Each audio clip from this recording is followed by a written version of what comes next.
I'm 15 days into a 30-day screen time challenge, and honestly, I didn't expect it to feel this hard or this good.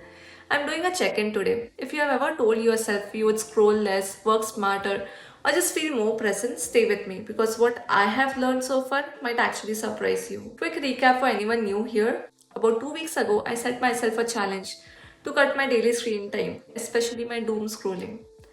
At the time, I was averaging over 4 hours a day. Looking back at my data from April 26 to May 3rd, I was spending 4 hours and 21 minutes a day, which, when I actually look at that number, felt embarrassing. I'm a program manager. I read books about productivity, and I was spending as much time on my phone that some people spend at their part time job. So I set a goal, get under 3 hours daily. No deleting apps entirely because I've done that in the past and it didn't work for me. No going off grid, just intentional use. And I want to be upfront here. This isn't a sponsored video. I am not here to sell you a screen time app. I'm here to tell you what actually happened. Lesson 1. The first few days lied to me. The first 3 days, easy, almost suspiciously easy. I put my phone in another room for charging. I deleted a couple of apps off my home screen. I thought I'd cracked the code. And then day 4 hit. I had a stressful day at work, the kind where you just want to decompress and scroll. And I realized something uncomfortable. My phone wasn't a habit, it was a coping mechanism for me. In dentistry, we used to say that people don't come in because of the cavity, they come in because of the pain. The cavity's been there for months.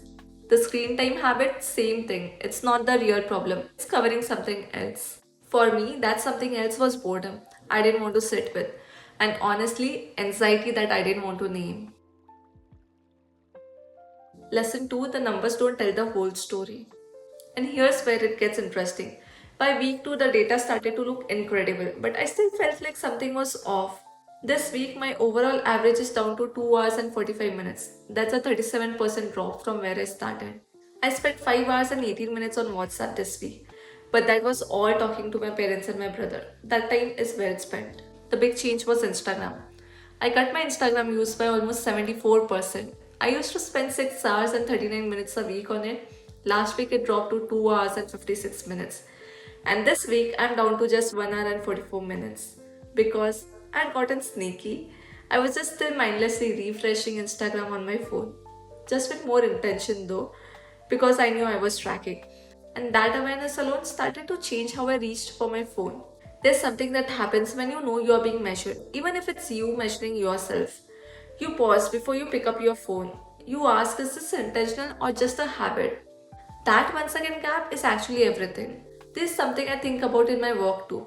When you optimize for a metric without questioning what the metric is actually measuring, you win the game but miss the point. The tracking wasn't the goal, the awareness the tracking created, that was the goal. Lesson 3. Boredom is actually a gift. This one I wasn't expecting. When I stopped filling every quiet moment with content, some genuinely weird things started happening. I started thinking more, like actually thinking, in the shower, on walks, in between meetings. Ideas started surfacing that I hadn't had space to hear. I came up with the concept for this video during a walk where I left my phone at home. Not intentionally, I just forgot it. And instead of panicking, I just walked and thought. Cal Newport talks about this, the idea that your best thinking doesn't happen when you're consuming. It happens in the gaps. We have just trained ourselves to eliminate the gaps though. If you have been feeling creatively stuck or like you can't focus the way you used to, I would genuinely encourage you to try this. Not forever, just for a few days. See what comes up. Lesson 4. It changed how I work, not just how I rest. I expected this challenge to affect my evenings. I didn't expect it to change my mornings. For years, and I'm little embarrassed to admit this, I've reached for my phone within first 5 minutes of waking up. Emails, Instagram notifications, before I'd even decided who I wanted to be that day. Cutting that out completely shifted my mornings. I started the day on my own terms. I had a clearer head going into work. My deep work blocks, the actual focused thinking time, got longer and sharper. As a PM, focus is genuinely a performance edge, and I've been quietly sabotaging it every single morning. So, where am I at day 15? I'm averaging 2 hours and 45 minutes. The mornings are the best part, the evenings are still a work in progress. I've had sleep days. One Thursday I had nearly 5 hours. And at first I couldn't figure out why Thursday specifically, but when I sat with it, I think I know what's happening. Thursday is the edge of the weekend. And I think part of me craves connection. I want to see people, make plans, feel like life is happening.